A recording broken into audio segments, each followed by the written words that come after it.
doing? I'm scared. You got your shovel. Yeah. What are you gonna do? I'm digging. You're digging. Yeah, too. I'll make this mine.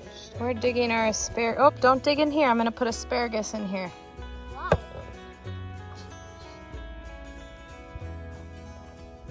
Hey guys, Cassie Deputy Tribe.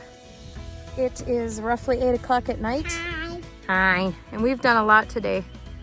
We dug holes for our apple trees. We planned out our chicken coop. We bought all the material for our chicken coop. And then I ran into some asparagus starts and thought, why not, right? So we get home at like 6 and yeah. I had to dig large trenches for all my asparagus plants, all of which I will get no fruit from for 3 years. But I have heard a lot of homesteaders, and almost all of them say their biggest regret is that they didn't start fruit trees and asparagus and all the things that take years to give you produce. They wished they would have started that their first year on their homesteads, because now they're 4, 5, 6 years in and they could have been getting a large, harvest of those fruits. So I don't want to make that same mistake. That's why I'm investing in lots of fruit trees and fruit bushes and asparagus and your perennial things that come year after year, and getting them in the ground right now, our first month in our homestead. So that's what I'm doing.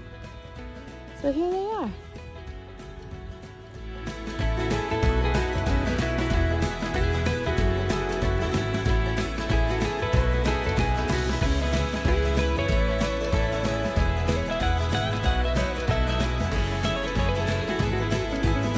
Essentially what I did here was I dug a trench.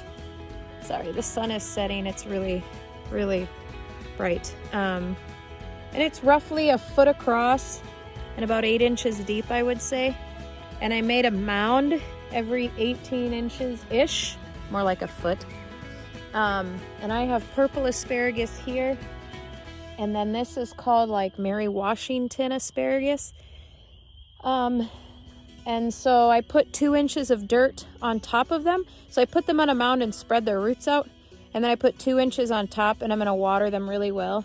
And then once you start seeing them poke through, so in like 2 weeks, you put 2 more inches on them. And then 2 more weeks, 2 more inches, 2 more weeks, 2 more inches till you fill in the trench. And then you let them grow. If they flower, you wanna pick the flowers off, because you want the energy of the plant to go back into deeper roots. So we'll pick the flowers out, and we won't pick any asparagus. We'll just let it grow as long as it wants to grow. So late into the fall if it wants to. As long as it's still green, then it's still photosynthesizing, right? Creating its own food. And so when it starts to grow brown and it dies, you cut it down and then you mulch it over the winter. And then in the spring, you want to pull the mulch away right away, probably like, I think April, maybe March, so that the sun can hit the ground again. And then do that again for a second year. And then in your 3rd year, you should start getting asparagus. So I don't have a hose that runs my house. It's way over there, and the well for the farm is between the house and the barn, or the house and the shed over there. So I actually need to go help my kids fill buckets of water, and then we're gonna load them in the back of my car, and then I'm going to drive my car all the way out here, and then we're going to attempt to water these, which is gonna be rough because I really should have a watering can so I don't completely destroy these brand new roots. So we'll see how it goes.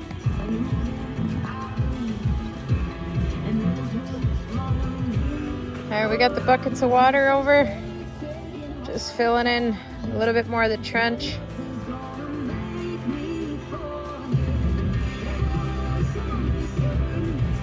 Starting to get dark. The sun is setting on Deputy Homestead.